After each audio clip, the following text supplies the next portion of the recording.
it's kind of like a breakup, right? Like you need to surround yourself with people, and whether that be like family, friends, support systems. Hey there, and welcome back to the Career Therapy Podcast. My name is Martin McGovern, and we are back with another episode, another part in the series of Life After Layoff. Today, we have Gabrielle Wojtala.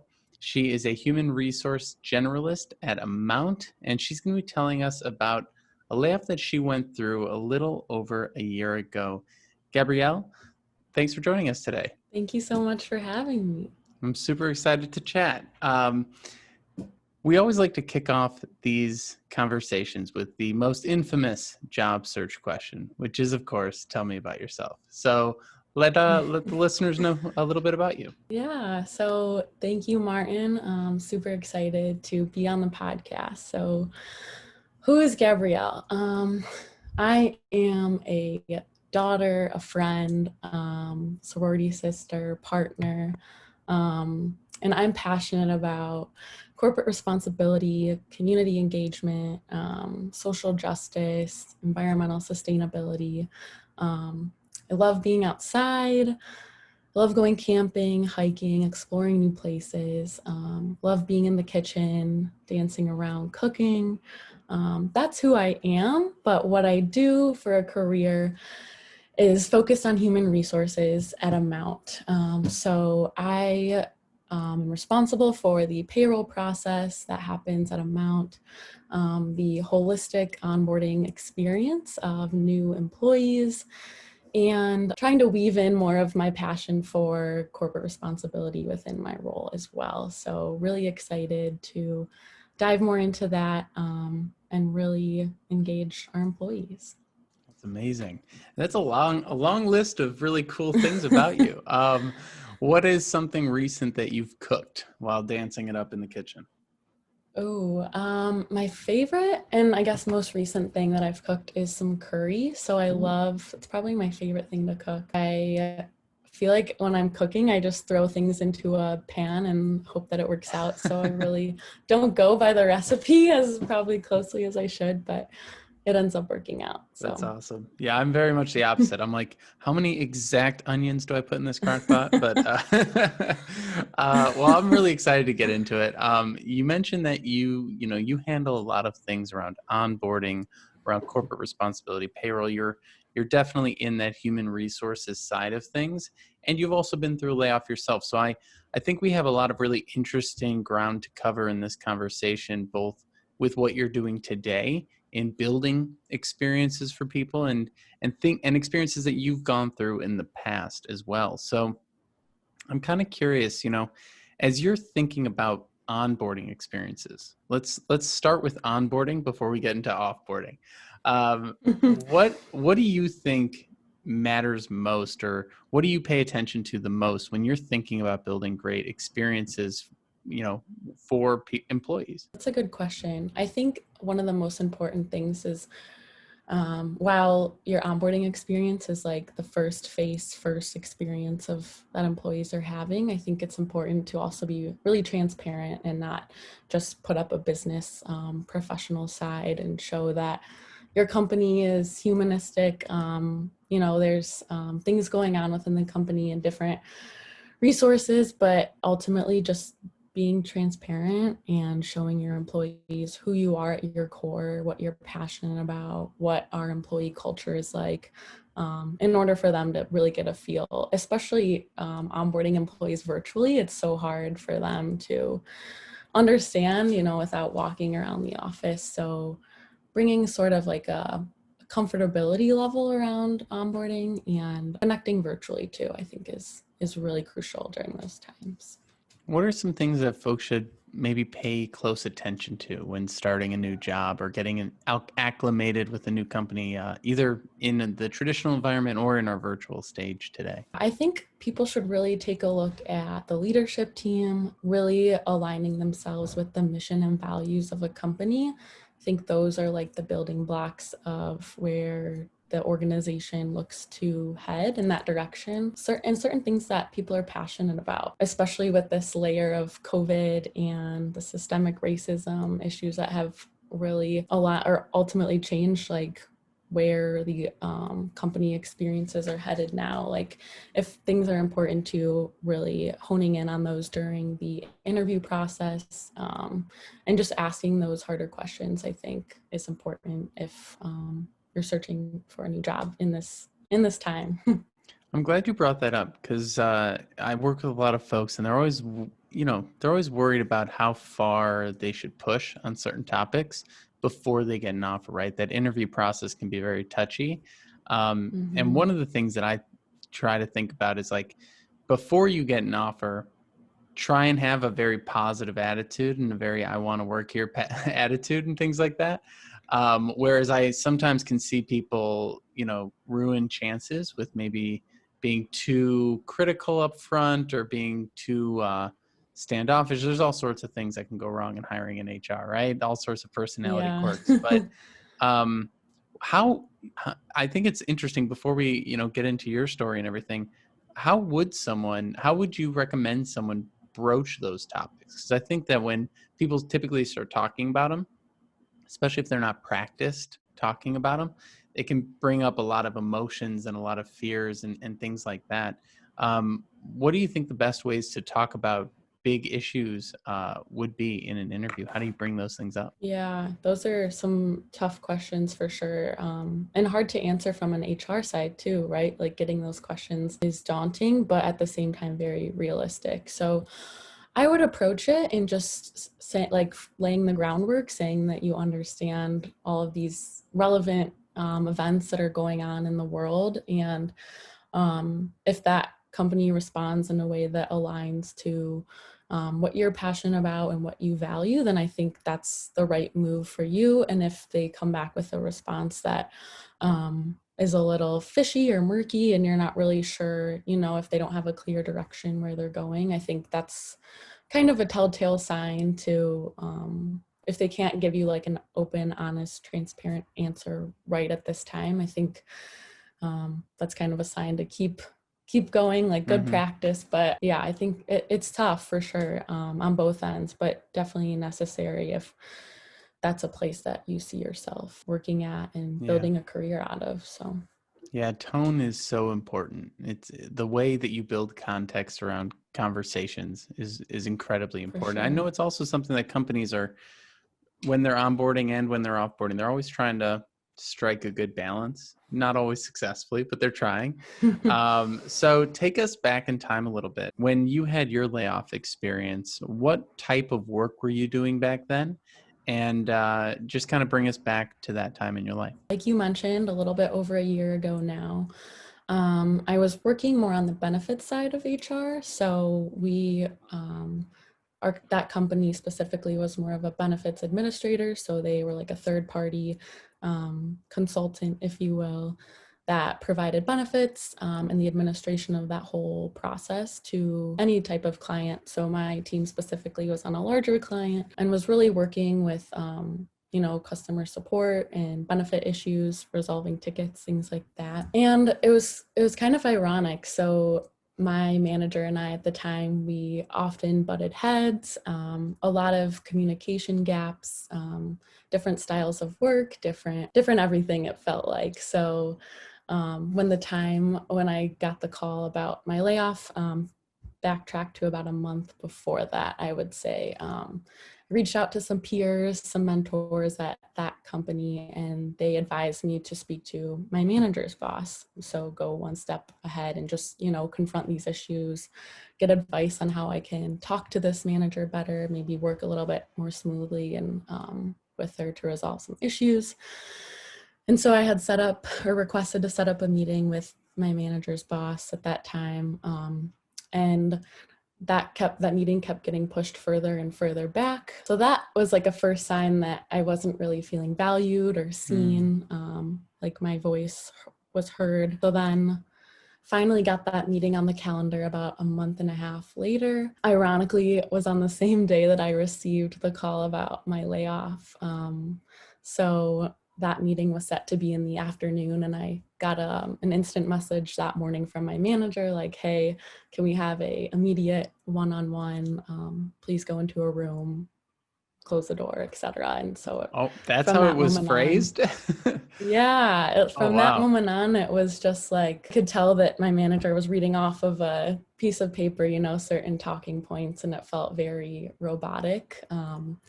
And I was just like jaw to the floor, like, what in the world? And I couldn't help but think that it was just like a personal, for lack of a better term, attack, like Mm-hmm. we just weren't getting along. And so my manager explained that my position was eliminated, my employment was terminated, effective 2 weeks out. And so I just like, ultimately at that time, my like heart and soul for the job had dwindled down to a very small thread. So that wasn't too hard, but like the personal piece was really hard for me to understand and grasp. And so my manager's boss reached out to me later that day and was like, I realized the message that you were delivered, you can go home. And I was like, no, like I would love to continue this conversation with you, in case any additional employees have this issue, or just want to bring this up to you and bring this to Really your keeping the attention. HR So hat on there. I like it.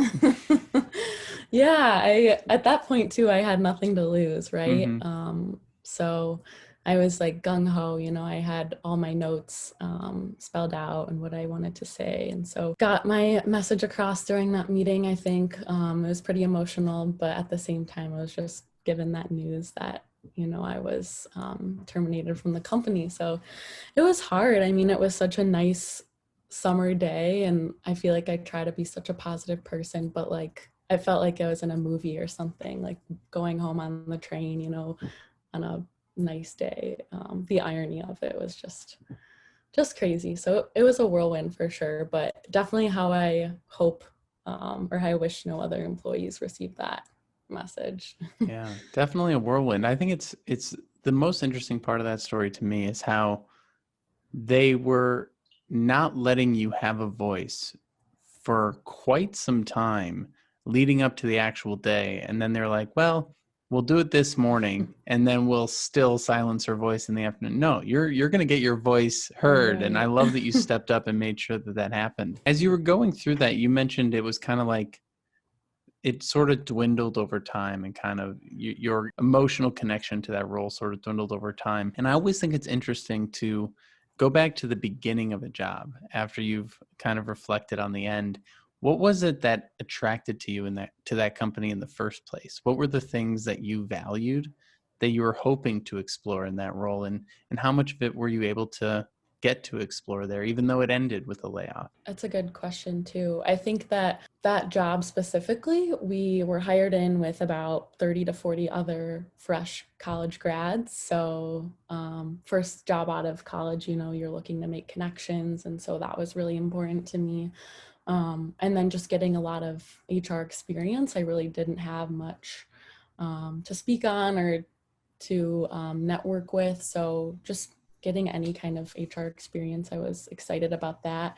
And then this job specifically, they had an office out in the Chicago suburbs, but they also had a office in the Chicago Loop. So I was really excited, living downtown Chicago, being able to commute down there was really exciting instead of taking a metro or a drive out to the suburbs. So unfortunately, that never really happened for me, which made my dedication dwindle. And so it was also hard because, like I mentioned, starting with so many other younger people, when I was laid off that day, I was the only one in my higher class who was laid off. So that led to a lot of feelings of isolation and, again, hitting that personal heartstring, like why me? Why is this just happening to one out of 40 of us? So Mm, yeah. that's tough. And it is interesting when you have one of those moments and you're not connecting with a boss or clashing with a boss. I've definitely been in those situations before. It can be really difficult to try and mend those relationships, right? Especially when it just like continues every day to just be whatever the thing Right. is, personality, differences in opinion, whatever it might be. And I always find that so fascinating. What were some of the things, you know, as you've continued to move forward in your career, what's different today that looking back, you might say, I would approach that differently, or maybe I couldn't change anything and that was totally fine. Well, when you reflect on those interactions, I know when I look back on some of my my managerial difficulties, I'm like, oh well, I had anxiety back then, that probably didn't help out much, and there's probably definitely a few things I could have done to manage that situation better. But for you, what would you look back and maybe say to yourself while you're in that role, or is it kind of a blessing in disguise at the end of the day? Yeah, I think your manager is that orientation is so hard because that's one of the only things in a job that you can't really decide on your own. When you're applying to a company or to a specific job, you don't really get much say in that. And so it's interesting. I think it's kind of one of those like everything happens for a reason things, and totally think it was a blessing in disguise. But I feel like that experience, my first job out of college, really allowed me to ask those questions in future interviews. So like communication styles, what is the team culture like? How do you work with your employees? Are they able to offer feedback to you, or is it just a downward feedback structure? So definitely being able to reflect on those negative experiences and turning them into interview questions, and specifically finding out in the interview process who your manager is going to be, and then having the opportunity to have that kind of dialogue where you can really hone in on how they work with their current employees. And I feel like during the interview process too, you can gauge their communication style during that time. And so for me, that was really important to have a manager or colleague that I felt like I was really going to connect with, who really understood the flexibility and communication, things like that. So it definitely was a blessing in disguise, and all experiences are good ones, the ones that you can learn from. So I really do appreciate, even though it was hard in the moment, but appreciate it looking back. Yeah, that's such a great, outlook to have on the whole thing. Because I do think that, sometimes I'll talk to people and they'll be like, well, this was the first job I got out of school and I've been here for 20 years and now I'm going to go job search. And I'm like, oh boy, you've got a lot of things to learn, a lot of, Oh yeah. a lot of things that you've not experienced. And, sometimes I'm really grateful that I've had those tough experiences so early on that now I can, better navigate. And similar with you. Let's move on to that moment. So it's a beautiful day. You're leaving the office.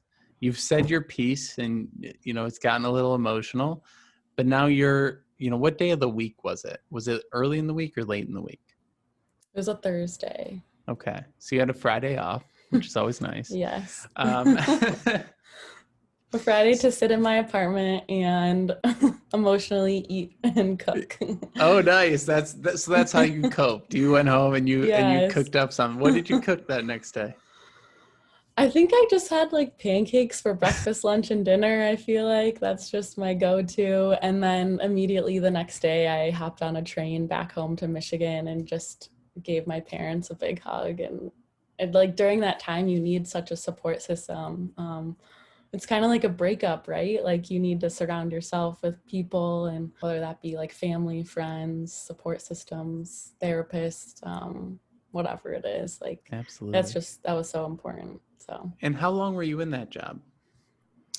I was in that job for 13 months, so a little over a year. Nice. And so you go home, you're with your family.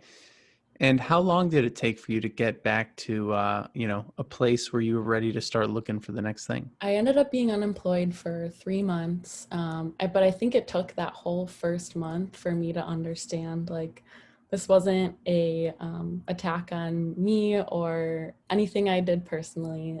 Understanding that this happens to so many people every year, every month, and really allowing myself to like take a step back and decide what I value in a company, what I would like in a next role, giving me the opportunity to like shift and look at other career paths. Like I think just taking a step back and looking at the bigger picture, and then listening to others and their experiences too. So it really took like that whole first month for me to come back to Chicago and be like, okay, we can do this. We have support.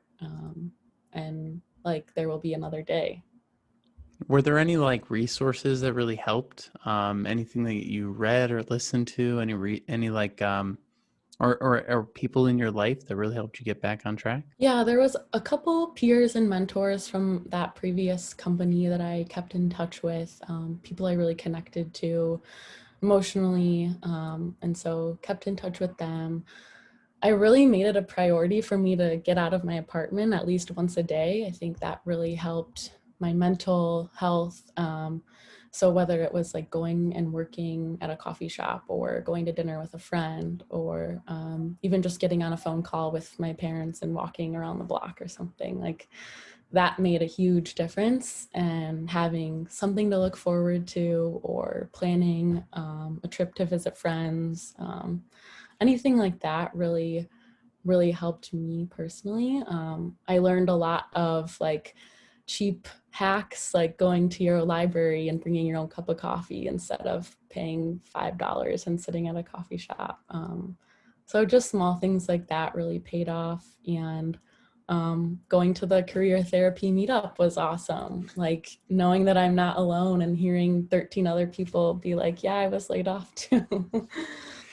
Yeah, and I appreciate you bringing that up because that is such a funny sort of circle back to the podcast here, right? We met, Yeah, when was totally. that? How long ago was it that we met? I think it was September, so a year ago. Wow, so that was like one of the real early ones. Were we still at the we were still at the Chicago Athletic Association, right? We were at a tech boot camp, Oh, we were at Actualize at like that on the point. north Oh side. yeah, that's right. Yes, Now I'm yeah. remembering. That's awesome. And so what how did you come across that? Because I think that there's sometimes when we're like deep in the job search, it can be so overwhelming that we forget all the resources that are out there, right? Hmm. Even forget how to like Google questions. I find happens a lot. How did you end up coming across, that meetup and maybe even some others that you would recommend other people to check out? A friend actually referred me to the meetup website, and I was like, yeah, it would be great to just like have some more human interaction, like instead of me just being by myself. By nature, I feel like I'm an introvert, so it really helped me get out of my box going to meetups, and the career therapy one especially. I feel like I could relate in every aspect. But I didn't go to any other meetups. But I feel like from there, a lot of my questions were answered. Like I felt more confident reaching out to people on LinkedIn. So made a lot of further connections that way, which really helped me. That's awesome. And how did you approach LinkedIn? Like LinkedIn was such a new world to me. I mean, being in HR, we need to be really familiar with it. I'm not so much on the recruiting front end side of that, so I never really knew how to navigate reaching out to people I had never met before in person. So a lot of those like prompts really helped me. I think having specific questions to ask instead of just asking, hey, can I pick your brain? Specific questions either about a company or their experience or about a job posting, that really helped. And also, I think you had mentioned this in the meetup, but like acknowledging or recognizing something that they had done, like congratulating them on some recent work or something like that. People love to be thanked and talk about themselves. So really learned a lot from that. And it definitely goes a long way for sure. That's awesome. And now that you're, you know, back in a role, how did that process go for you? I think it's always interesting to, so we've talked about the beginning of your search and kind of how you've slowly pushed your comfort zone and slowly got out there and started meeting people. I think that's so important, especially because you identified as an introvert, right? A lot of times people say, well, I'm an introvert, so I just don't do that stuff.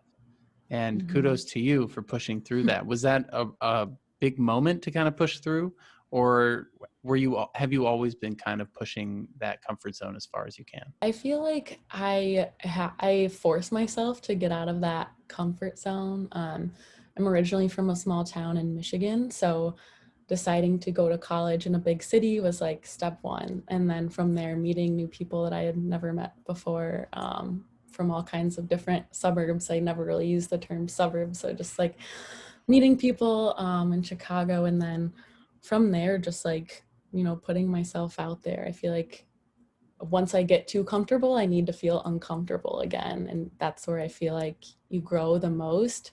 And so that 3-month window of being unemployed was such an uncomfortable time in my life, but I really feel like I grew a ton from that, emotionally and mentally. So That's amazing. And so then you start going out and you're applying for stuff. How did you end up coming across the role that you're in now? yeah, it's actually so funny. So like I spent 3 months applying or 2 months applying for jobs, right? You're sending out resumes, networking to people, and someone from a class in Loyola actually reached out to me, one of my old friends in an HR class, and was like, "Hey, I'm recruiting for this company. I know you're in HR.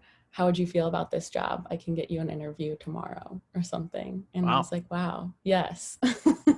This doesn't come across my plate every day.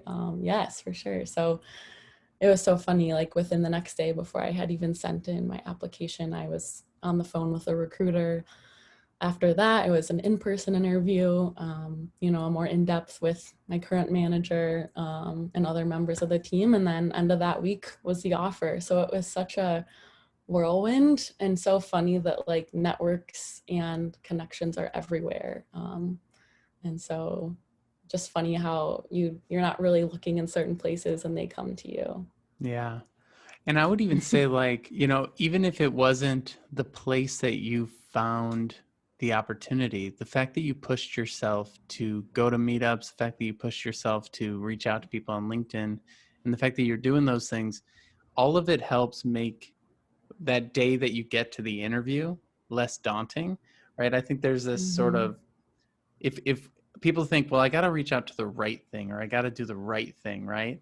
But then Right. let's say you get your dream job on the first on the first run, and you've done nothing except sit at home and watch Netflix up until that point. It's going to be a real learning curve to go from 0 to 60 Oh in yeah. that conversation. But you spent a few months kind of building up to that moment. I think that's really great that you put in that effort and kind of almost warmed the conversation for yourself up before you even got there. Now that you're in the HR world again, and you're like really, building these great experiences, what are some of the things that you kind of are taking away, maybe from the roboticness of the layoff, or the things that you went through in that first role? How has that informed how you're trying to build experiences now in your work? Yeah, I think that is so powerful for me personally. I want to ensure that all of our new employees specifically really have a good experience and have sort of like a neutral third party as an HR employee being there, as someone they can go to, as a department they feel trusted and comfortable with. So for me personally, I've been building out scheduled check-ins with new employees. And so on a periodic basis, just checking in with them, seeing how they're doing, asking specific questions, setting goals, talking about things other than work, I think is really important. Just building that connection, providing different types of resources, really facilitating conversations with, like, if they want to talk to a manager on another team who they feel really inspired by, setting them up with like a virtual coffee, or just making connections across the business, I think is really key. And then bringing in that humanistic piece. So really excited to, as a HR team, we're facilitating a lot of conversations around diversity, inclusion, equity, things like that. And so bringing in more of like that listening factor, instead of us speaking to employees speaking to us, and us being like an open ear for them. So I think that's been really crucial and important in these last couple months. I really like that. Especially because I've heard from folks in the past. There's sort of some folks have a fear of going to HR and like talking about things that have Mm-hmm. happened. And, we've seen this in so many of the movements that are happening in the world, where folks feel like they might be punished for going to HR for different reasons. What are some of the things that, what are some of the misconceptions people might have about human resources, and myths you might want to dispel for folks out there? Yeah, that's a good question. I think a lot of people think as HR as this team that controls their pay, their benefits, their rewards, their movement in the company. And while we do have a hand in those things, I don't think it's ultimately our main focus. Our focus is the employees. Like if our employee population didn't exist, we wouldn't exist, you know. So that is our focus. We really want to engage our employees in making sure that they feel heard and valued with every action and communication that we release. And so I think that's really important. Also, I think it's a misconception that we are only focused on like what our leadership team wants us to do and financially, but I think it's important to know that we're here for our employees just as in to have an open conversation. We're all humans first. And so I think it's really important to acknowledge that that's why we're there and who we're there for. And we make decisions based on our employees and what they value and what they ultimately want out of their time at the company. Mm-hmm. And of course, HR is different at every company, but if someone is struggling, right? Let's say someone is in the position you are in. You've got a boss and you're having a hard time connecting with them, or, you know, whatever the situation might be. What would you recommend that they do, or recommend, you know, is going back to your own situation, what would you say someone should do, or how they could reach out to HR in those situations, if that's even the right move? I would say first, I would recommend if you have a mentor in the company, reaching out to them just to provide some sort of friendly feedback in terms of like, you know, this is a safe space, nothing is impacting HR, etc., talent. And then I would also consider reaching out. We have an employee relations team within our HR team, and maybe other organizations have that as well. So I'd recommend reaching out to them. Their specific role is to speak to employees, have those tougher conversations in a confidential space. I would also recommend if your organization has an employee assistance program, those are usually free and confidential ways to speak to professionals in any space. So whether it's mental health, specific organization things, having a hard time with your manager, things like that, they usually offer different sessions with a professional in that field. So recommend checking out the different benefits that you may have, and then talking to different people on your team and seeing if they have had that issue as well, or if they're facing different challenges like that, and see how they got around it. I think that was definitely an outlet for me, was speaking to team members and understanding how they went over those hurdles with our manager. So but at the end of the day, like that's the issue is between you and your manager. And if that's not being resolved and you've went to all of those different resources and talked to as many people as you can, then maybe that's not the opportunity for you. And this is a learning opportunity, like it was for me. And so that's your cue to look for opportunities elsewhere. Mm-hmm. And is there anything that folks come to HR to talk about that it's not the right place to go? That these are things that they should take, you know, somewhere in their personal life or somewhere else? Any odd requests that you get? I don't really get much specifically, being in more of the structured processing Mm-hmm. roles like payroll and things like that. But there are a lot of requests for specific benefits in terms of our employee population.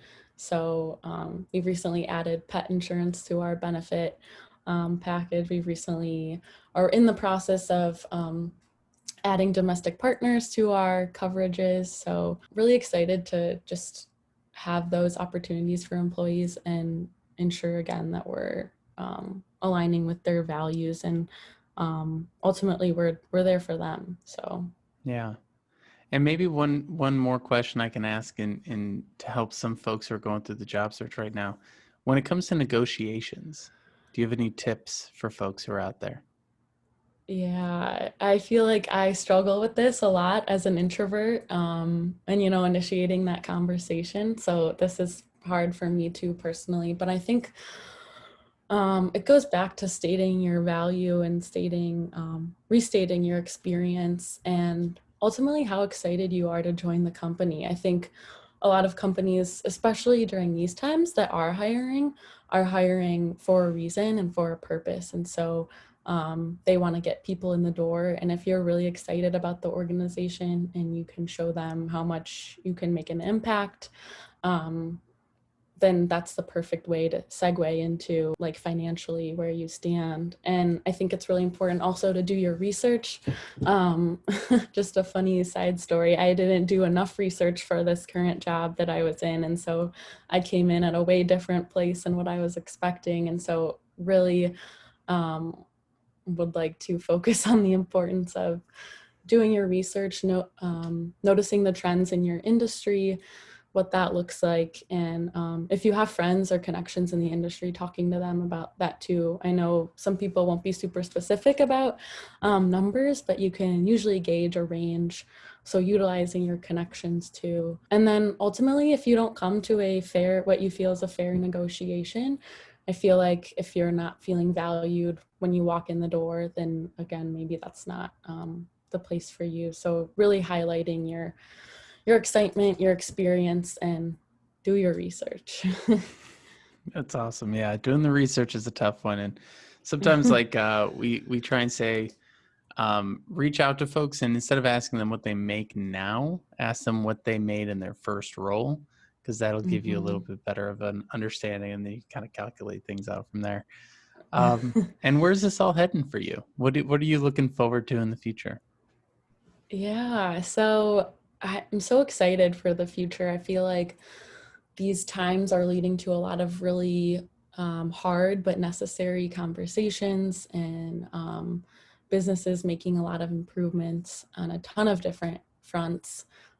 So my ultimate goal and passion lies in corporate social responsibility. So really helping businesses work towards a bottom line that highlights people, planet, and profit. So really all of those aspects, which sound good and sound like, wow, that's a really great thing to do. But I think they're just like necessary things, like in order to be businesses that are sustainable and want to survive for a long time, you have to address those issues, I think. And so it starts with your employees and building that culture. And so really want to work with businesses to better understand how they can get involved in that, how they can keep their employees engaged in that space, how they can, I'm working on now, like work at a financial tech company, and that it's not an easy way to align with like sustainability, so finding ways to invest in that space, and especially not financially. Right now financials are hard, and companies are working to save costs. So focusing on ways that employees and companies can be involved in their communities and in that space while doing good and being a force for change, but while saving money and doing it in a way that's impactful. I love that. And if there's folks out there who are as excited about these topics as you, what would be the best way for them to get in touch? Yeah, so email is a great way. First name, last name at gmail.com, and then LinkedIn as well too. I feel like I'm scrolling LinkedIn all the time, so hit me up on there as well. That's wonderful. Well, thank you so much for joining us today, Gabrielle. It's been wonderful hearing your story and sharing it with everyone. I think it's really helpful to even hear, the HR world's perspective on this whole experience that so many of us go through. Yeah, thank you so much, Martin. Really appreciated the time today.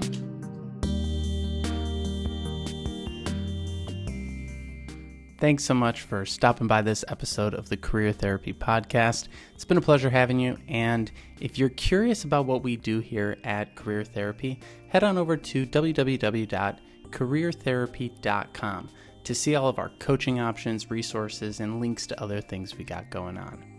If you would like to share your story on this podcast, something that you've gone through, a transition you've experienced in your career, whether it's getting a job after college or going through a layoff or getting back into the workforce after raising your family, we would love to hear from you. Head over to linkedin.com linkedin.com/in/Martin McGovern and shoot me a DM. Let me know what's going on, and I'd really like to share your story with the world. What we're trying to do here is really normalize the emotional side of the job search because we all go through it. We all have tough times in our careers, and sharing these stories really helps people feel less alone and feel more empowered to take their career back into their own hands and make something of it. So thank you again for stopping by. If you'd like to leave a like or a comment, subscribe or share, or leave us a review on iTunes, and I think maybe even Spotify, we'd really appreciate it. Best of luck to you in all of your career endeavors, and I'll see you on the next episode. Cheers.